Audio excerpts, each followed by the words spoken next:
This is Revisioning Religion. Conversations on the intersection of spirituality and politics, shedding a new light on the place of religion in society.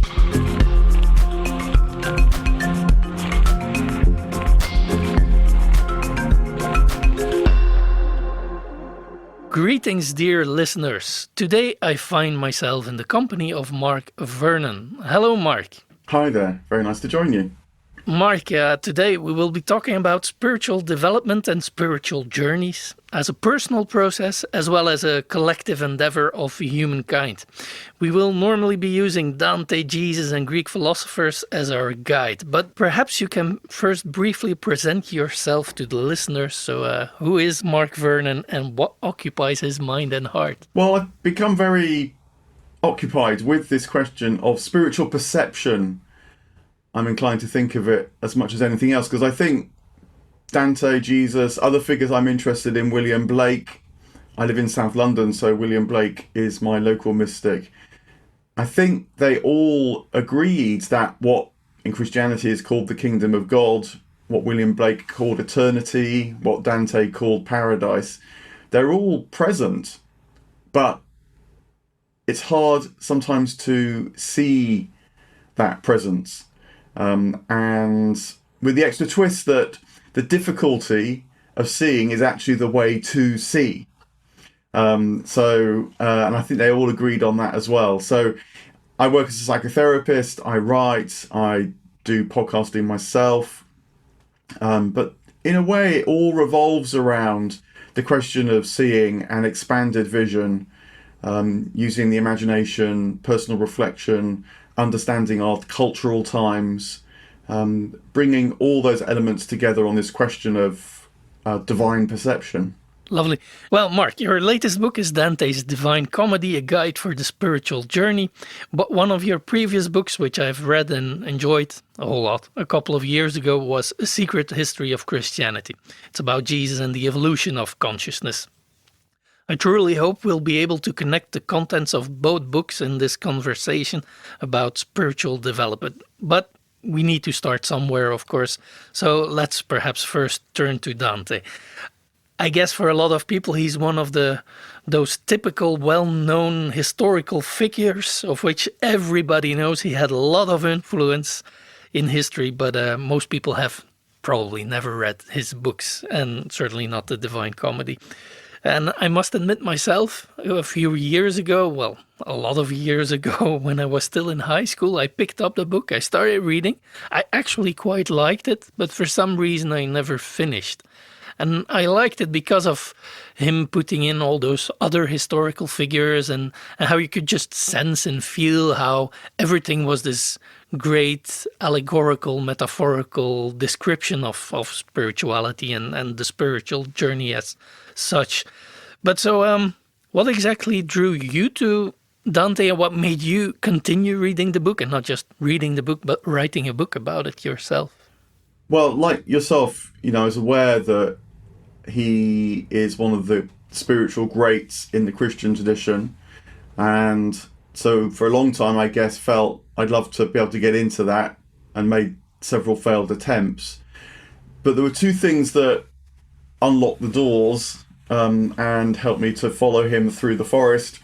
One was a reading group run by an organisation based here in London called the Temenos Academy, which was founded by the poet Kathleen Raine.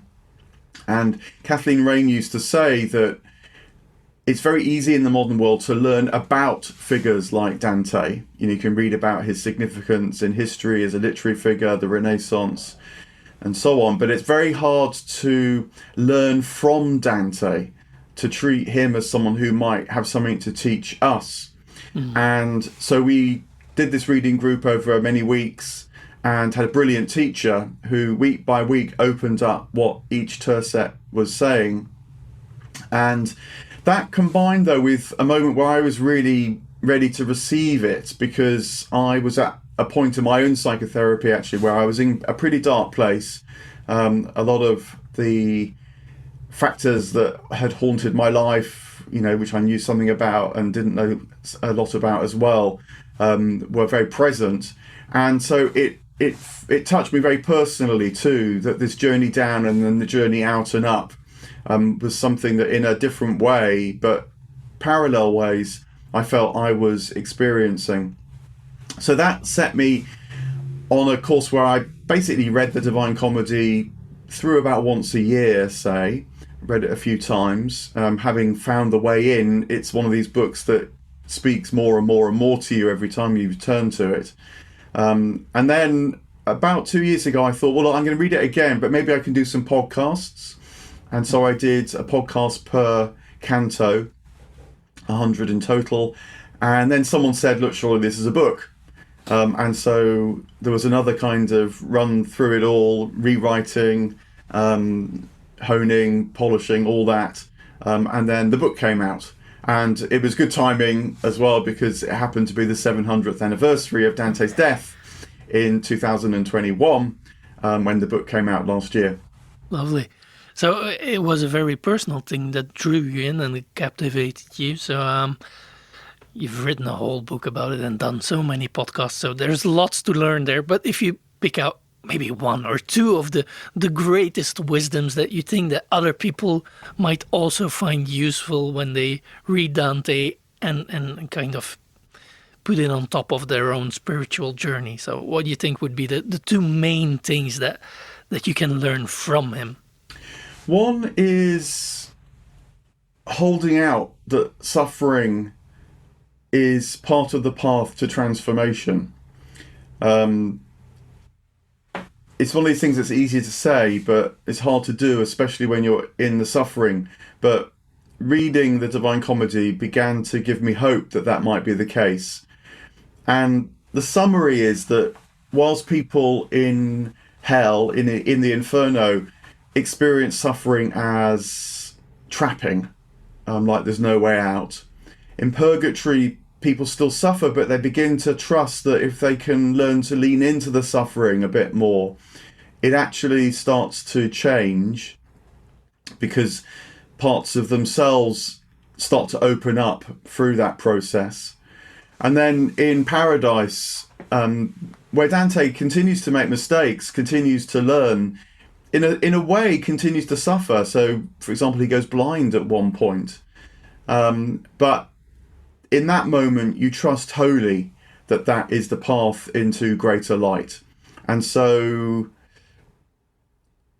it's not that you welcome suffering, because that flips and turns it into something masochistic, but that when suffering happens, which of course it does, you're able to say yes to it in a much fuller way, and qualities of life like love, like light, like the good, the beautiful and the true, show up in the midst of the suffering in a way that was just impossible when you were in hell. So that's one thing which I got from Dante, to trust that this path is going somewhere. And then the other thing is a transformation in the experience of time comes to mind when you ask that question, because in hell, people are terrified by the past and the future because of what they've done or what they expect will happen to them. And then in purgatory, they start to realize that if they can trust the present, that's the moment when things actually change, and they aren't condemned just to follow the same old path again and again and again. New possibilities emerge when you can pay attention to the present. And then in Paradise, there's the sense that everything is present, and that we're invited to know more and more of that presence in the here and now. And so the future ceases to matter, actually, because there's a sense that what's happening now is the fullness of life. So again, these things are easy to say, hard to really know, and it's a whole lifetime to really know these things. But the sense of time changing was another really key thing that I began to sense in the Divine Comedy, and thought, oh my goodness, maybe I can know that myself as well. That's interesting, because Partly that's a spiritual idea which is very popular at the moment. At least the living in the now is like a very popular phrase all over, and specifically someone like Eckhart Tolle has spread that around with his books. And so a lot of people would agree, like you say, knowing it is one thing, doing it is another. But those kind of popular ideas about living in the now, they often have this tendency, in my experience, to act as if living in the now is nothing but fun and grace and niceness. While what I hear you say is that there's also this very Christian side to Dante. Christian in the sense that the idea might not be new in itself, but he explicates it very well, where suffering becomes a purifying element of life. So I'm just thinking, would that be what makes Dante so great for you, that he balances those two, that it's partly the living in the now that a lot of people can relate to, but that he combines it with a more thorough understanding of suffering? Yeah, I think that the present interest in the now, actually, I don't think this is in Eckhart Tolle. I think that he's a very sophisticated and profound spiritual writer, actually. But it certainly can become a kind of power of now light when it gets combined with positive thinking, which is a huge movement in modern psychology. And the trouble with positive thinking, I think, is that it makes happiness a direct and explicit goal. Yeah. And so you're encouraged in the now to practice the tools that will bring you happiness. And whilst there's some truth in tools, like keeping a gratitude diary, these things which are quite well known now, they risk always instrumentalizing the now, so that the now is supposed to be the moment that delivers you something.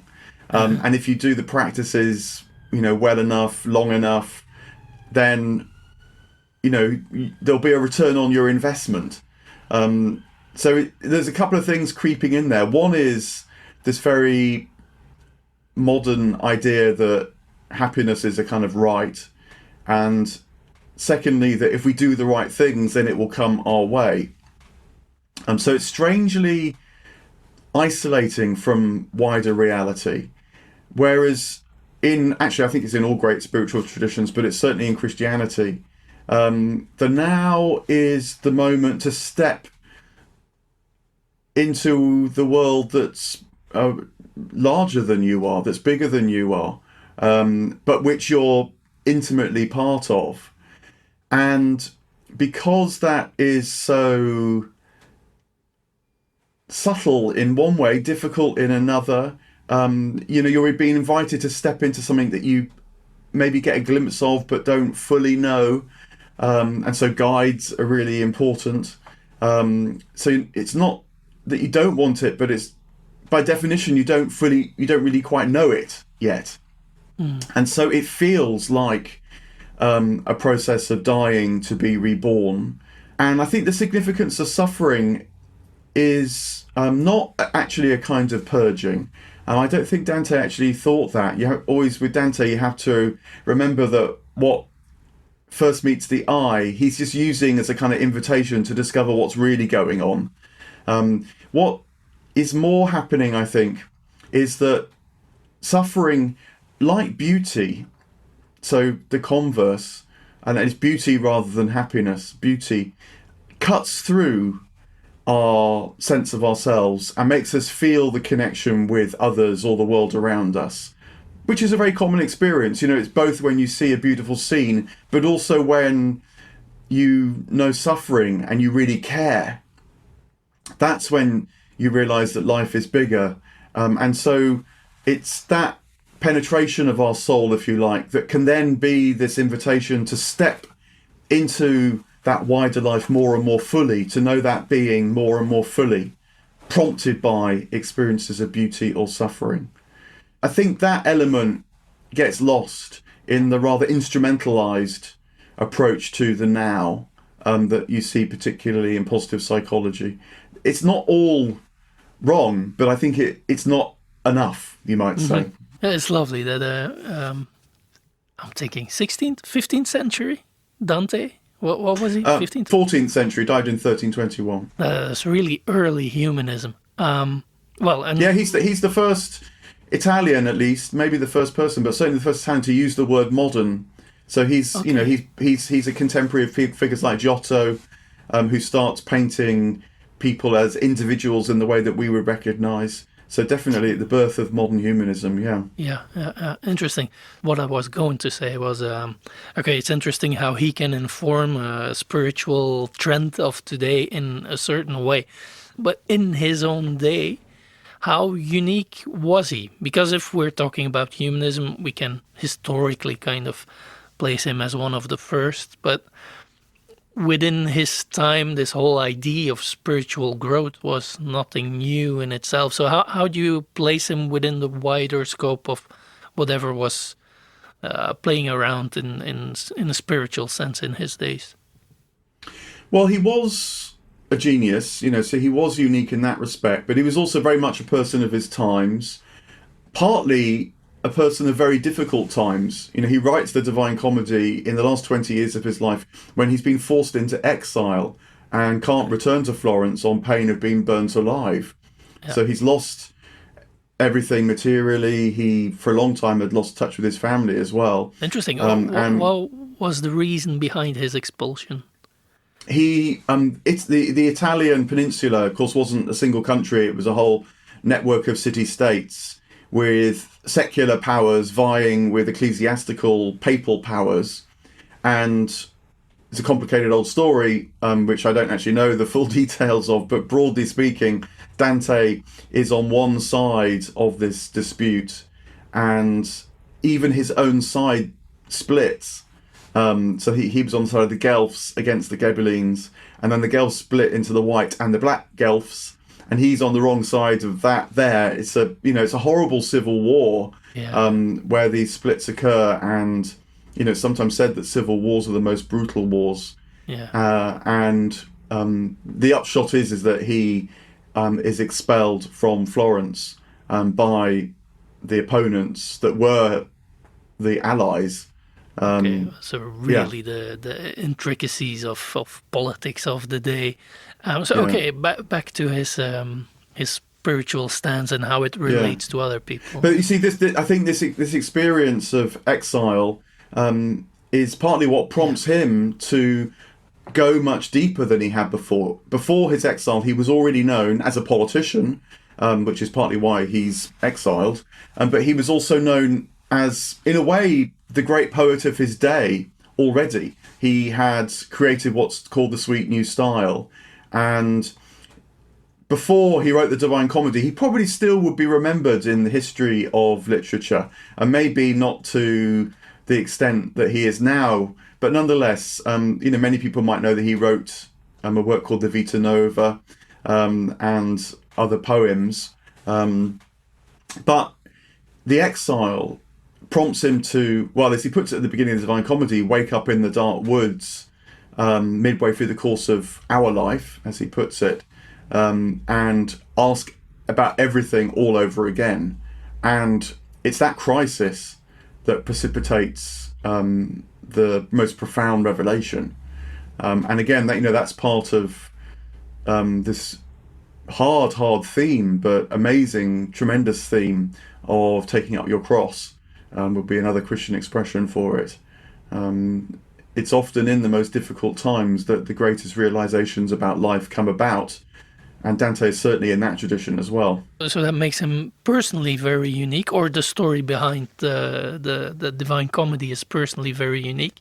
But again, I'm asking the question a bit because I know that in those centuries, I'm not a big expert, but I know that things that we would consider or would label as esotericism today or occultism, and broadly or generally speaking, simply the search for the inner divine and the search or the spiritual journey as such was a very alive topic among a lot of intellectuals in the Italy of the days of Dante and the centuries before as well. So was he connected to that kind of groups and spiritually searching people as well, or not? Yeah, so he lives at the same time that, for example, the Franciscans, the Dominicans, the Beguines, this lesser known but a very extensive women's movement across Europe is become well established and is flourishing. So this idea that spirituality might spring from the roots up and not just be the prerogative either of the church or of kind of spiritual elites like traditional monks and nuns. That's very much changing the world. It's very much part of what seeds the Renaissance. And then within that are more esoteric traditions, undoubtedly. They've always existed. But the extent to which Dante is directly connected with, for example, the Knights Templar is debated. One of his guides in life is a chap called Bruno Latini, who has been connected to the Knights Templar. But interestingly, he meets Bruno in the Inferno rather than in, say, the Purgatorio or the Paradiso. So I think that's saying that whilst Bruno was very significant, Bruno didn't fully understand what he was engaging with. And so that, for me, puts those kind of esoteric traditions, they're present, but they're to one side in Dante, I think. And what's much more significant for him is, in a way, remaking mainstream Christianity because it had become so lost and corrupted by its engagement with the world. It had lost paradisal vision. And I think that's one of the reasons why the Divine Comedy can speak now, because whilst Christianity in many parts of the world is growing and flourishing, not so much in the Western world, but certainly lots of other parts of the world, I think one of the things which has happened to modern Christianity is it's lost touch with its mystical traditions. And so Dante is definitely coming from that. And by mystical, I mean that, in a way, the most important site of conversion, epiphany, is inward, is within. It's not just about social change, for all that that's good. It's not just about cultural practices, for all that that's good. It's about personal transformation that then are the wellspring to social and cultural transformation. And we've rather lost touch with those wisdom traditions. But Dante is certainly one way to find their life again. To find our way back to those wisdom traditions. Well, if I pick up on the word wisdom traditions, it kind of brings us back to your book about the secret history of Christianity as well, when you speak about mysticism as the focal point and so on, and the wisdom traditions in themselves, because before I moved to Christ and Christianity and what it did at the time, first the philosophers, because I think also when we speak about Dante and about humanists and so on, there's this ingrained idea in wider society, not among scholars and academics, but in wider society, you've got this idea. You had the Greeks, and those had rational philosophy. Then came Christianity. That was all dogmatic and anti-rationality. So it got rid of the Greeks and the Romans, and it suppressed everything which wasn't Christianity itself. And then all of a sudden in the Renaissance, you got people like Dante and others who kind of bring back those ideas from Greeks and Romans, and the world becomes rational again, and we've got a scientific world now which is a lot better than a religious world. So that's a bit the grand narrative, let's say. But the whole narrative on many points is very unstable, to say the least, or problematic in a historic sense. And it starts from the beginning, this whole idea of the philosophers as nothing but rational people, that in itself is completely contradicted by history. Again, I'm not the biggest expert, but I know you have taught courses about philosophers, and you've written books about Greek philosophy and so on. So first, maybe let's go there, because when you say the wisdom traditions, that's the whole point. The philosophers themselves were also not merely interested in rationally thinking about the world and classifying everything in a manner that modern science would do today. Their whole endeavor, even if it sometimes became rational, was completely, let's say, embraced by a larger search for deep inner wisdom, and even certainly in the how do you call it, the mystery traditions and so on, so about a certain mysticism leading you towards a certain point which was spiritual, like you're describing it. So maybe can you elaborate a bit on that to make it clear to the listeners as well, how that philosophy wasn't just your what people consider to be an endeavor to make a rational world? Yeah, it's a really important corrective. Actually, I think that even in academic philosophy, the ancient philosophers are still treated as if they were just rational figures, even if people are vaguely aware that there was more going on than just that. But take quite a well-known phrase of Aristotle, one of the key figures, where he makes this remark that in wonder all philosophy begins and in wonder it ends. And nowadays that's taken to be, oh, isn't it amazing? As if it's a sort of just a kind of pleasure trip. But this was a very important thought for Aristotle, because when you ask yourself, why does thinking about life, contemplating the natural world, thinking about yourself even, produce a sense of wonder? Aristotle knew, and this was very standard in the ancient world, that was because you were experiencing your cognitive capacity, your aesthetic sensibilities, your mind, if you like, your person, resonating with the world and all that is. As someone who was very influential on me in terms of getting into this understanding, a figure called Owen Barfield, one of the great friends of C.S. Lewis and J.R. Tolkien, Barfield said that Aristotle woke up to the experience that his mind fitted the cosmic mind like a hand fits into a glove. And so there's that a moment of wonder about that, but then it's also an invitation to develop this resonance, to fit yourself more and more to reality. And that means that philosophy is primarily a way of life. It's about your personal transformation, cultivating virtues, not because that makes you into a goody two-shoes, but because that expands your contact with reality, so you know more and more. And so working on yourself was the primary task of the ancient philosophers. Nowadays, certainly since, well, quite recently actually, it's really only since the 19th century, the model of knowledge has completely changed, where because of science, the idea is that you extract yourself from what you're studying as much as possible to gain what's called objectivity. But right up until the 19th century, that would have been regarded as hopeless. It may give you certain insights that enable you to manipulate the world and so produce tremendous technology, which, is not to be sniffed at. There's definitely an advantage in that. But it's at this great price of feeling you become uncoupled from the world at the same time. And so, as Barfield also noticed, the more power we've gained with the material world, the greater the experience of its meaninglessness has grown. And this is because we've adopted this new approach to knowing, which values objectivity, disconnection, stepping back. Whereas the ancients would always say, and the medieval people would always say, no, it can be known intimately within yourself, the nature of all things.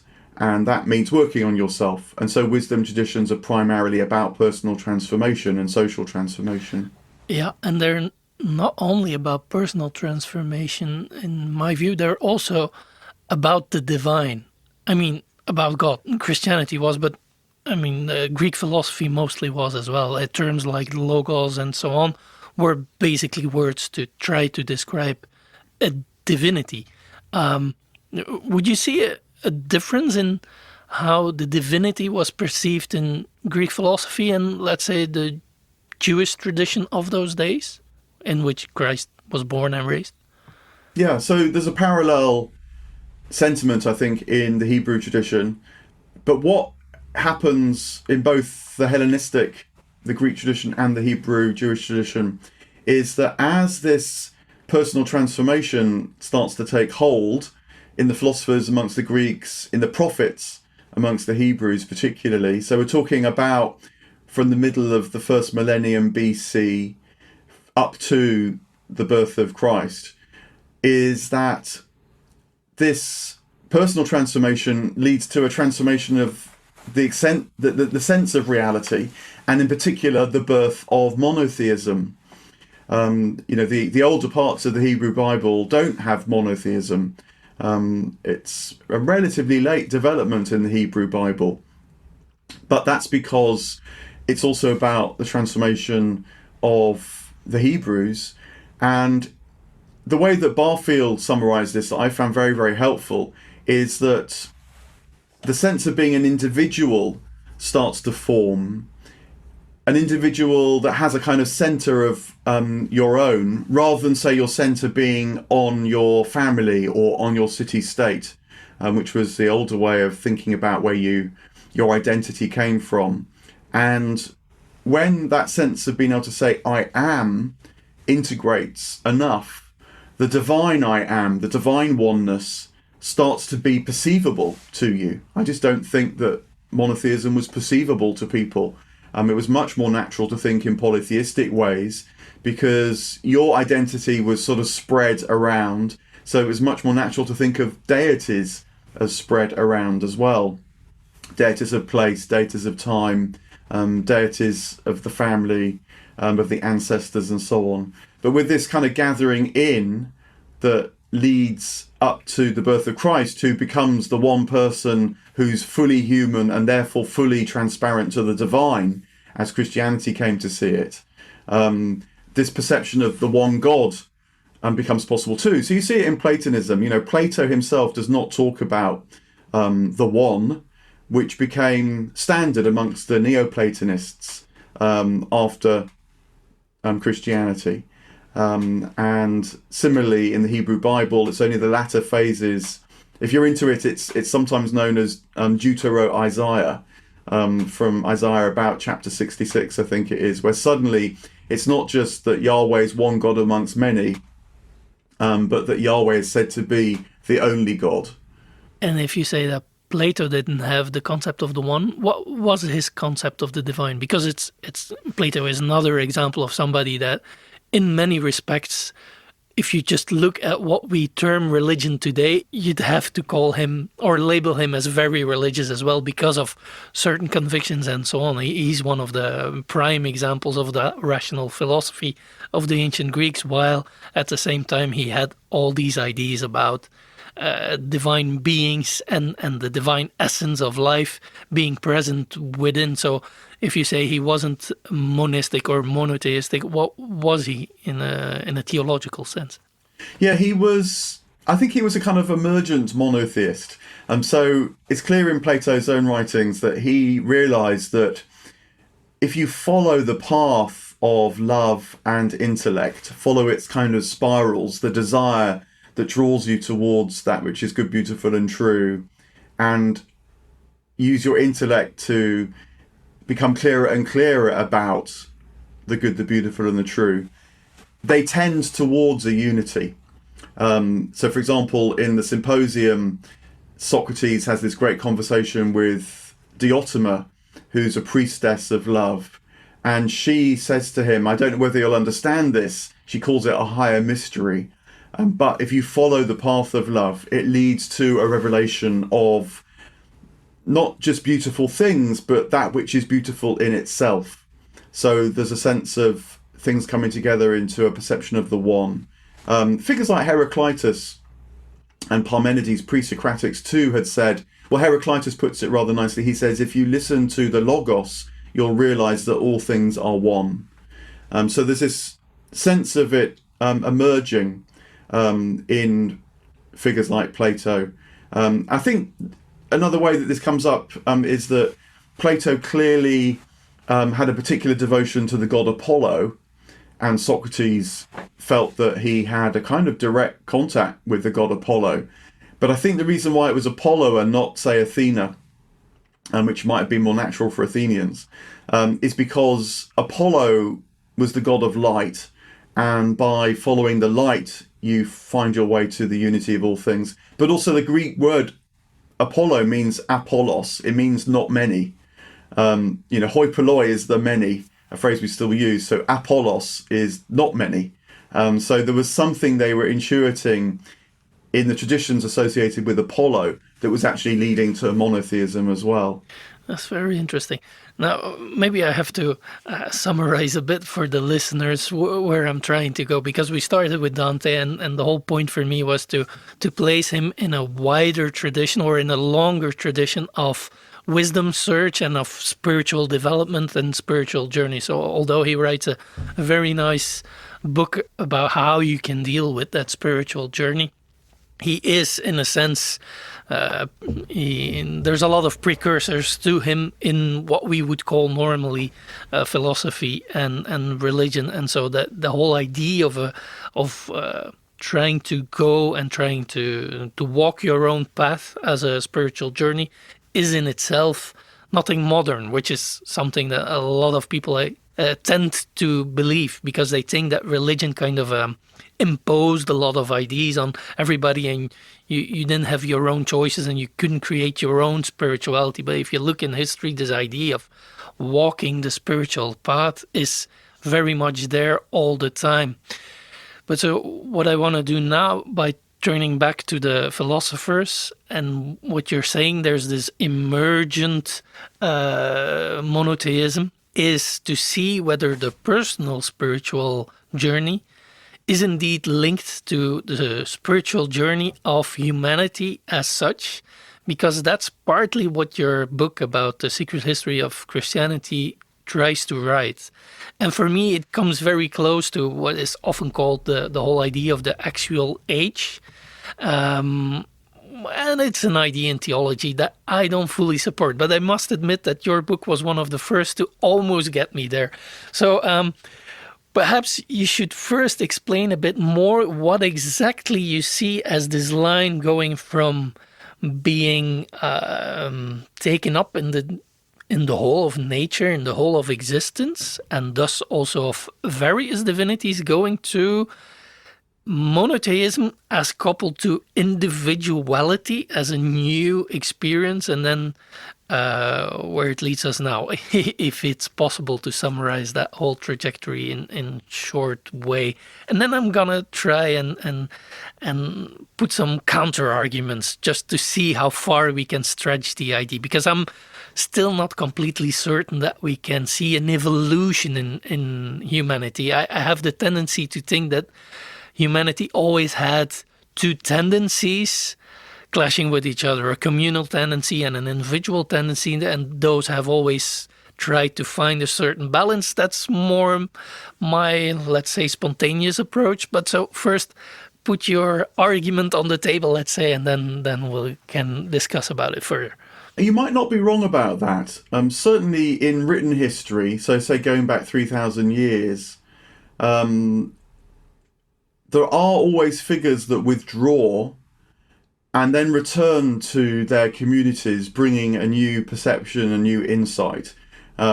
This is, in certain circles at least, celebrated in the so-called axial age, which is about 500 BC again. So figures like Socrates, figures like the Buddha in India, figures like Lao Tzu in China, and others are named, seem to have all had this pattern where they withdrew from communal life, which at the time, it's still the case now really, but certainly at the time was regarded as a very suspicious thing to do. And so often these axial figures came to bad ends because they upset people as much as introduced new life.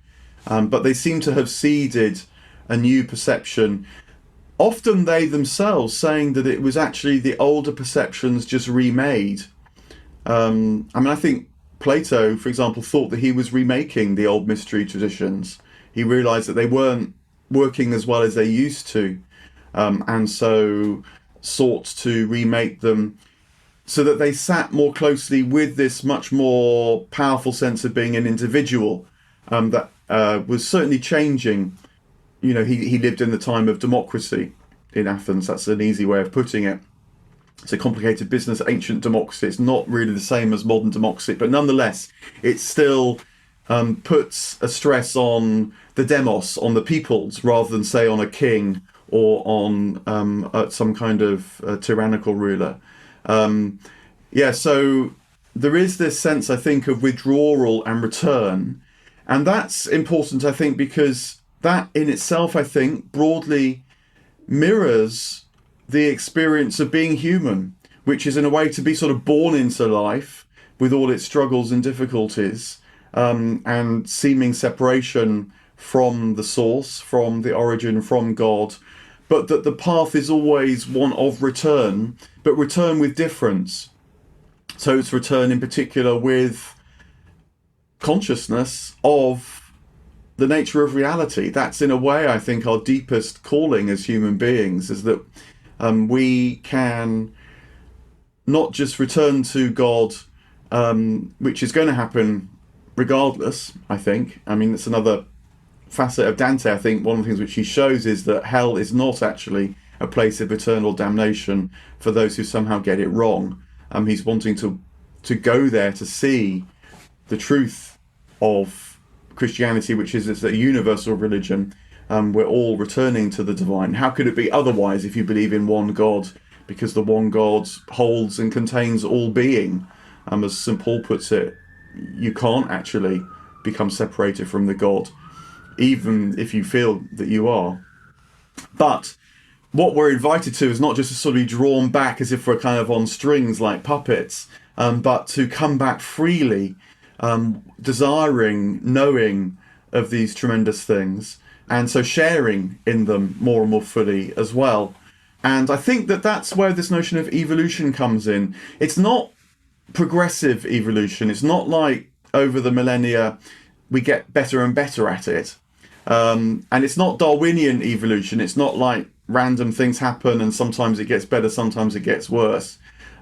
It's more a sense of how, I don't know, you might say that in the kind of abundance of creation, there's myriad ways of returning to the divine that you can see.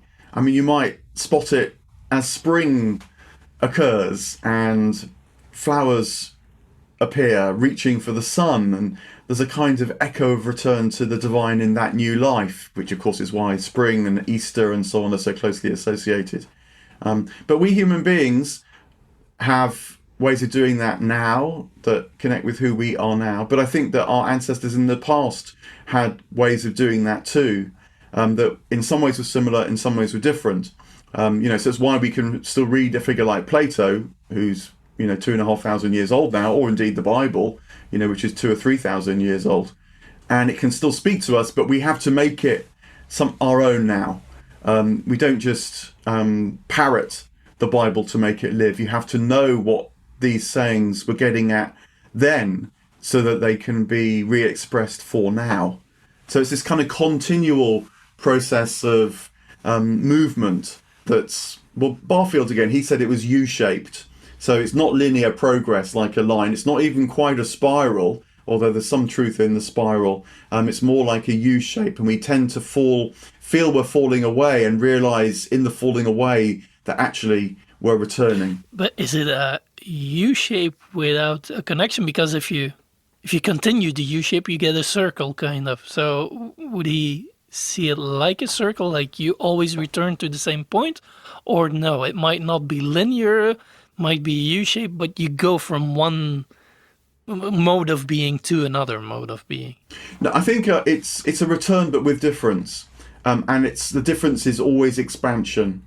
Divine life is always abundant. There's always more. That's what it is to live in eternity or to live in infinity. And there are echoes of that expansion, therefore, across history.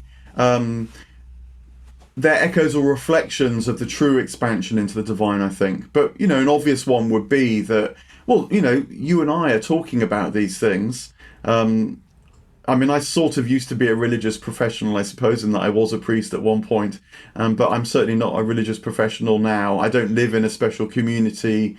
neither, I guess, do you. And we're speaking very openly about these things as best we can to anyone that wants to hear. We're trying to make public things which wouldn't have been at all public in former periods, partly because people couldn't read, say, or they didn't have access to the places where these teachings were discussed. So that is one way in which there's a kind of progress, there's a kind of opening up. We can all aspire to be mystics now, which we'd have thought to be a bit silly in the past. But that's only an echo, I think, of the divine abundance, where, again, Paul says this, God will be all in all. And so we can partly see how that's emerging across history.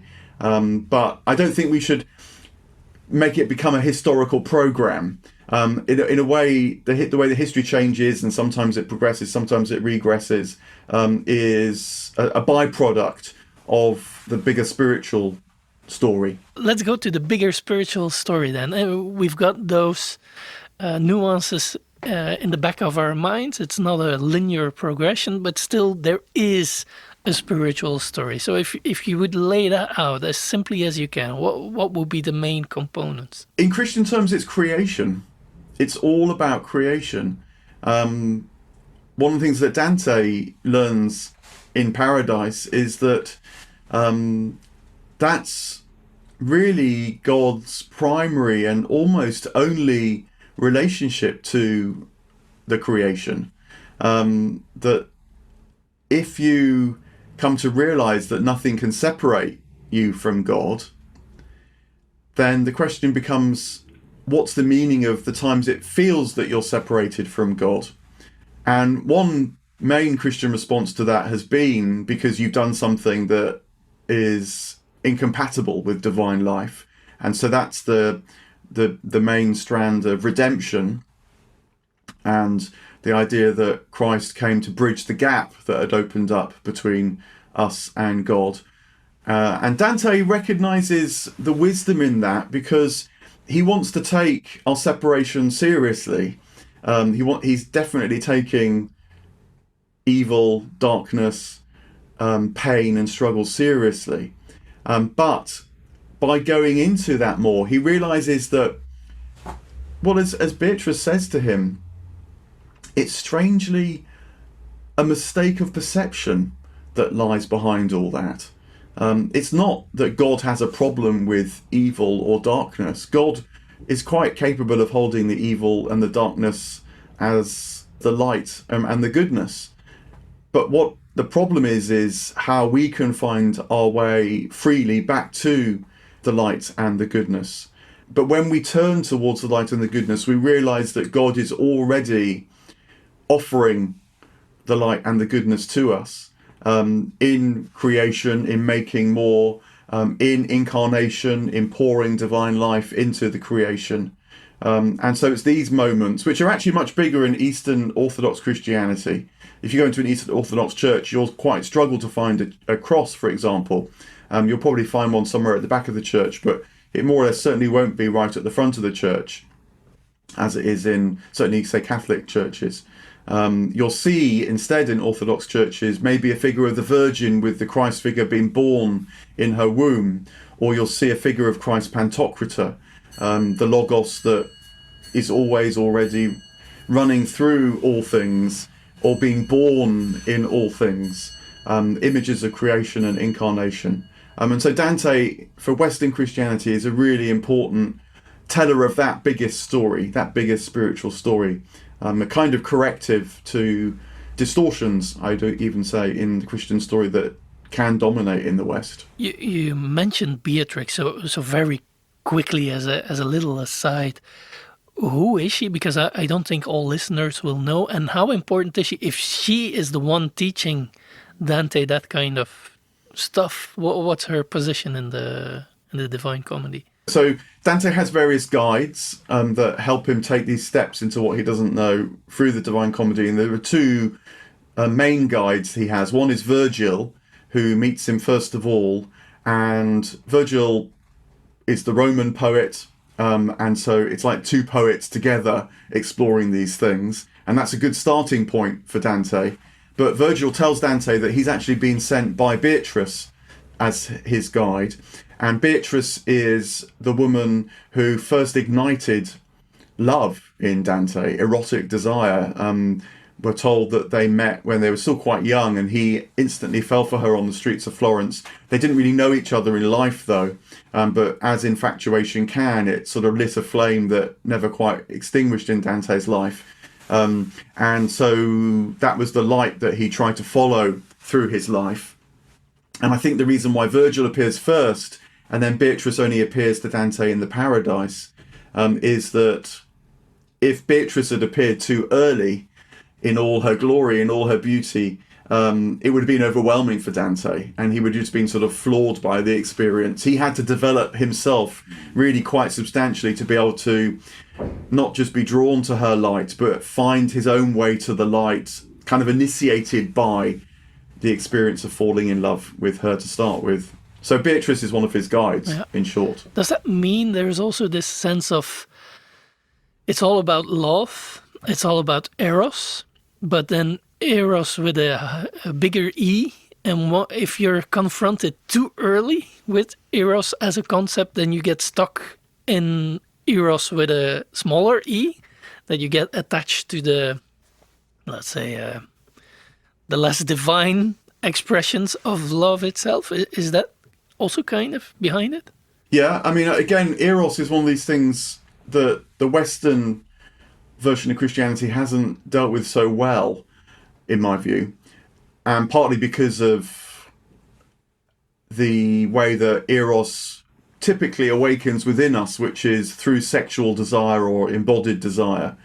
And in Western Christianity, that has wanted to be guided through, say, teaching about marriage. But the trouble is that it's also tended to confine it in a sort of box-marked marriage without really discussing and developing the wisdom about where eros can lead. But in figures like Plato, there was huge interest in eros because it was recognized that it needs cultivating, it needs nurturing and discerning, so the intellect comes in to understand what's being desired. But that is the path back to the divine, which Dante completely realizes, and so he's one of the most important sources for the tradition of eros leading back to God, which is, can be found in other spiritual traditions as well. Sure, and it can be found in other spiritual traditions. And I also have this feeling that often it comes down to realizing that love and the divine are always present, as you've said before. It's always already there. It's about us turning towards it, which also implies that when we talk about a concept like the spiritual journey, whether for people or for humanity, in a sense, in a lot of traditions, it's not so much as going somewhere as it is about hacking away all the unessentials until you reach rock bottom, so to speak, in the sense of finding the divine as the essence which was already there. So it's more about getting rid of stuff than it is about evolving into a higher spiritual creature or something. And that brings me back to this whole idea of the spiritual journey. In what sense is it actually a good metaphor to speak of a journey? It's in one moment it feels like a journey, but in another moment you realize you're just discovering what was always there. So our end is our beginning, as T.S. Eliot famously put it. So I think you need both, but you need to have both in different moments. Similarly, this idea of evolution, in some ways it feels like an evolution. You feel yourself seeing things that you couldn't see before, and so that feels like it's developmental. But even as you see these things, you're realizing that they were there always along, and so you're just becoming more familiar with that which is present. So it's not an advance, if you like. It is more of a return. Then if we come back to one of your main points in the secret history of Christianity is about this individualism, that individuality originated at a certain point in time, and that Christ is a certain embodiment of the type of monotheism / individuality that originated at that time. But again, like I say, a bit of a counter argument would be like, even if the Old Testament predominantly, or at least for a large part, kind of is not really monotheistic, but places Yahweh as the main God, the best God among all the others. Even if that's the case, then we can't deny let's say, the burning bush where Moses is confronted with, and which basically says, I am the one who was, who is, and who always will be. So what you get there is this kind of monotheistic sense of the all-pervading divinity. It was already there in Moses, and like you say, someone like Plato or many Greeks who considered themselves to be the people who were trying to bring new life to the wisdom tradition, which was already there before them, they would sometimes refer to Moses as one of the great wisdom tradition prophets or sages, let's say. So even the Greeks sometimes refer to him. So in that sense, again, in what way can we truly speak of something different? Even if we keep in mind the journey is, sometimes it feels like a journey, but in another sense, it's always coming back to where what was there to start with. But let's take the perspective of a journey. In what sense can we speak for humanity as a whole as really a journey, as really something happening, individuality originating in that period? Well, let's take the figure of Moses and see whether this is helpful. The Moses that we know of in the Hebrew Bible is, I think, a reworking, which I would say is a deepening of older traditions about a figure called Moses. We know that the books and sections that are written about Moses, for the most part, are exilic and post-exilic works. So this is to say, the Hebrew people who'd lived in the land of Judah and had worshipped Yahweh originally as the god of Mount Zion, a god associated with place. A lot of the gods that are mentioned in the Hebrew Bible are gods of place. But what happens to the Jews is that they're taken into exile when they're conquered by the Babylonians. And so the question comes up as to what has happened to Yahweh. Is Yahweh still with us now that we're not living on Mount Zion and worshipping in the temple? And I think that part of the reason why Yahweh becomes so central and becomes the name of the one monotheistic God is because, as you say, it's actually a name that's not a place. It's the name that, I am, I always will be. It's a name that can be interiorized and connect with having to carry your identity with you into exile as well. And so this suffering has this pattern of developing a sense of the divinity that hadn't really existed before. In my book, when I was looking into this, there's all sorts of rather wonderful details that help understand how this new perception might have emerged. So, for example, at about the same time, Jews started calling themselves Jews, so as an ethnicity rather than just meaning the people of Judah. They started doing things like burying in single tombs or small family tombs, not wanting to be buried in the great ancestral lands. So again, a movement from place out there to place inside, developing the interiority that leads to individuality as we know it. And the same thing happens, I think, with the story of Moses, to come back to Moses. So Moses was seen to be the figure, one figure who you could look at and see the divine radiance. So this is the beginnings of a kind of drawing of the divine presence into a person rather than, say, a place or a temple, rituals, that kind of thing. But then also Moses, of course, leads the people of Israel on this great journey through the wilderness and never actually arrives himself. He sees the promised land and then dies. Moreover, it's very explicit that the burial place of Moses is not known to this day. All these details, I think, are ways of telling a story that foster the interiority within you when telling the story of Moses. And so that's why I think Moses becomes this hugely important figure at this time. More important, say, than older traditions around Abraham, Isaac and Jacob, the old patriarchs. They remain, of course, they're still in the Bible, but you can see, this is one of the wonderful things about modern biblical scholarship and why it's not a threat to religious understanding, it's a deepening of religious understanding, as it shows how things change, which shows how spirituality deepens.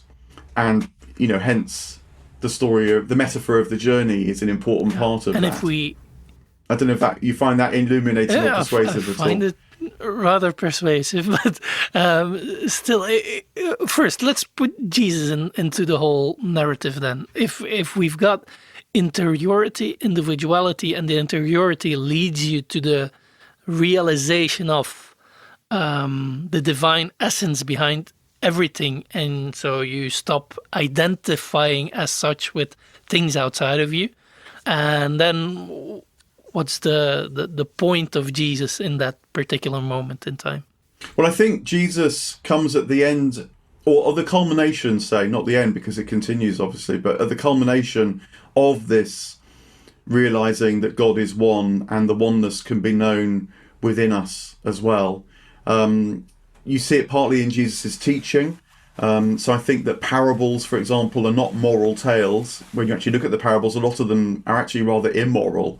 But what they are tales that try to jolt us out of an older understanding, or maybe even a moral understanding, to realize something deeper. Other teachings of Jesus continually stress interiority. Don't let your left hand know what your right hand's doing. Go into a secret place and pray to your Father who is there in secret. There's only one prayer of Jesus that is collective, actually. It's the one that's best known, the Our Father, which is said all together. But all of Jesus's other prayers are private prayers, you might say. So foster that sense of interiority. Jesus withdraws, seems to be almost on a daily basis. He withdraws, but certainly has periods of major withdrawal, like going into the wilderness, as remembered in Lent, to return, not just to withdraw, but to return. And so, I think all these activities, which personally I think were features of the historical Jesus's life, were him becoming more and more aware of this truth of being one with the divine, but also were remembered because people realized that was this awareness unfolding in the life of Jesus and therefore unfolding in their lives too.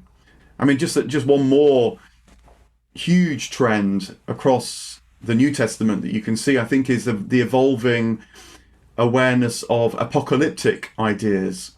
And apocalyptic ideas are another thing that start to emerge in the Hebrew and actually in the Hellenistic tradition in the centuries before Christ. I think meeting the need to ask, if the individual is so important and being good is so important, why is it that good individuals die seemingly unjust deaths? So that leads to the sense that somehow God must return in order to put that right. And so you have apocalyptic ideas, last judgment ideas, and so on that develop.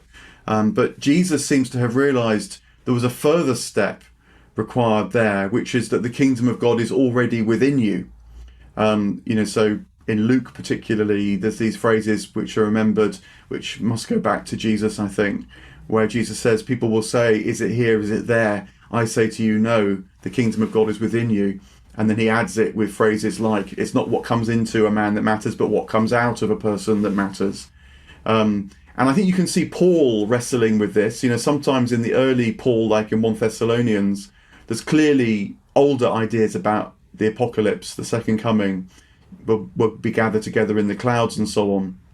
But later Paul, I think, realised that his mind was taking on the mind of Christ, that this apocalypticism was actually an inner transformation that he was increasingly knowing. And then, of course, probably the latest gospel in the Hebrew Bible, in the New Testament, John's gospel, doesn't have apocalyptic teaching at all, but says instead, in the beginning was the Word, and the Word was with God, and the Word was God, and the Word came into the world, and the light has been known amongst us. So it's something that's happened and that we can know now too.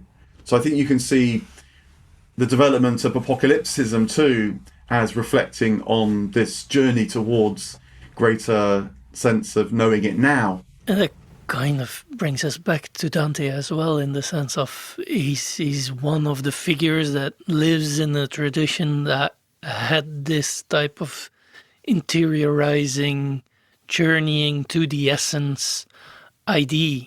And he's just a brilliant poetic example of that tradition.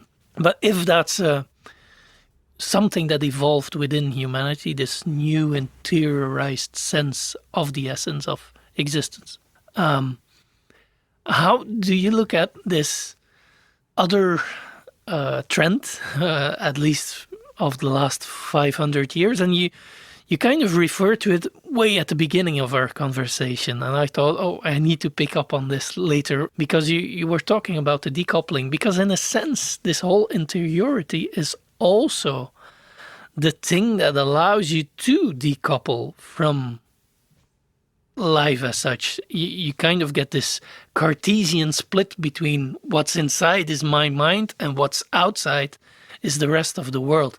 And so in that sense, it completely deviates from what you would see as the logical progression in a spiritual sense in humanity, interiorizing so that you find the mystical basis of life.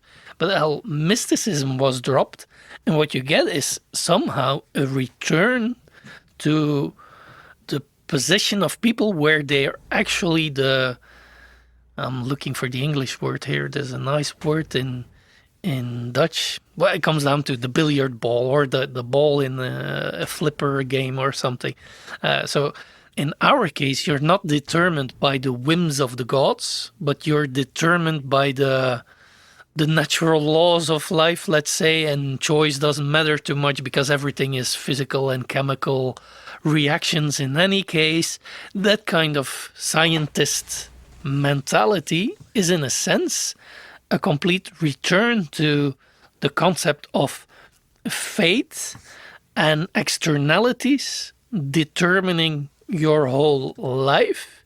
But at the same time, it's coupled with a huge sense of interiority. Me, that's inside as a mind and has nothing to do with the rest of the world. So you've got this kind of bizarre duality going on there when you look at it from the perspective of an evolution, of a spiritual evolution in humankind.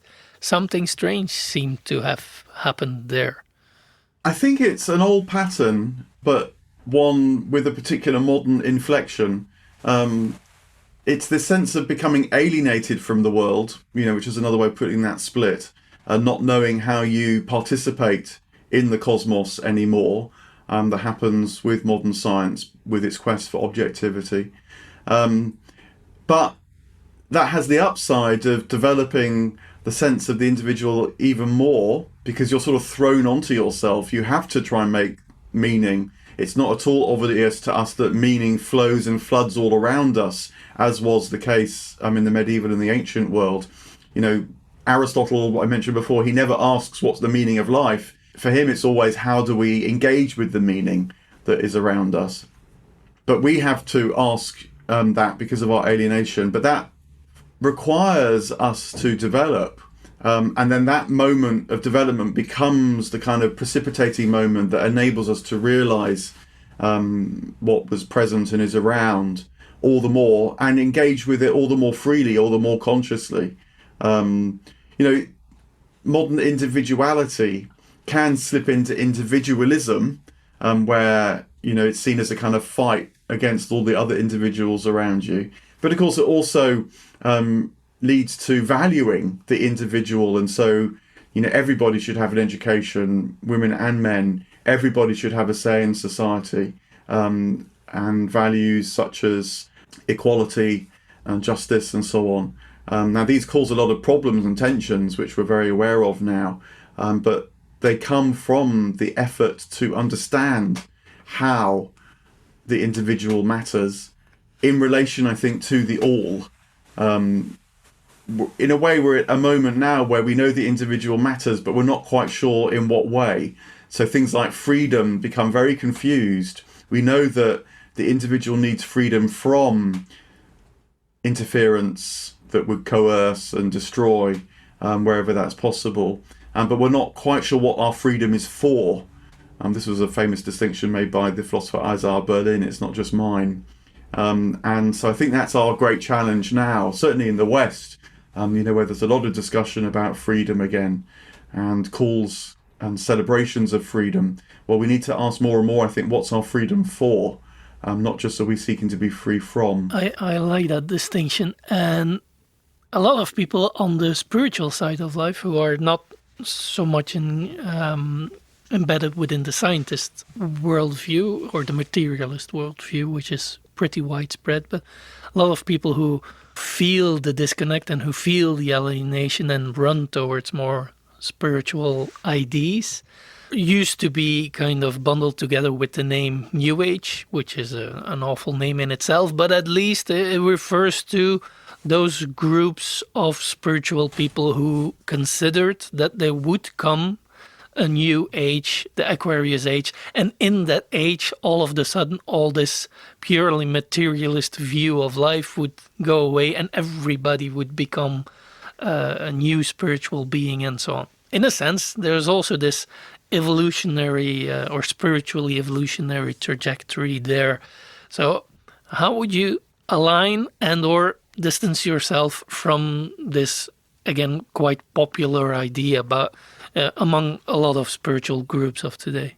Well, I think that the idea of the New Age actually could only have been born in a Christian context, because, of course, the Bible, the New Testament's full of expressions like new life, new beginnings, you know, the idea that being reborn is to be remade anew, that the fulfillment of creation is creation made anew.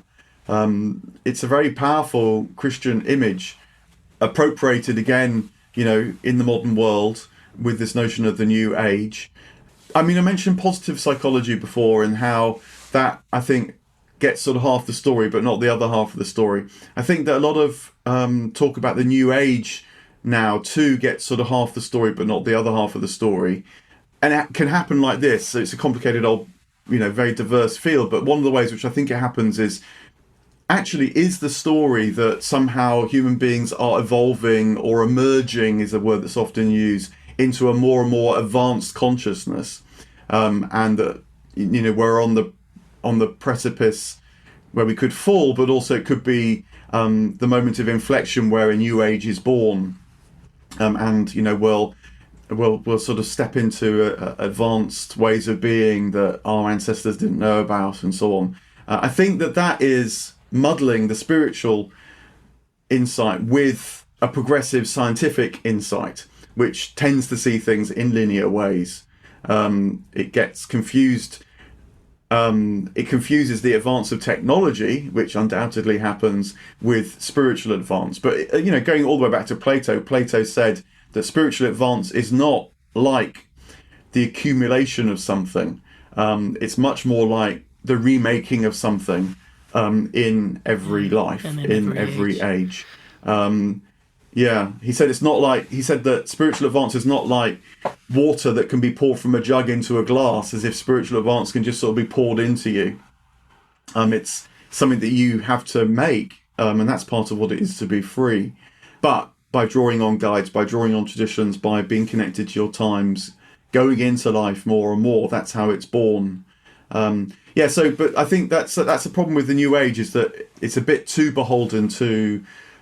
It's sometimes called positivism, not positive psychology, but positivism, which is the 19th century idea that you mentioned it, that humanity goes from kind of mythological through metaphysical to modern material and more technological ways of being in the world.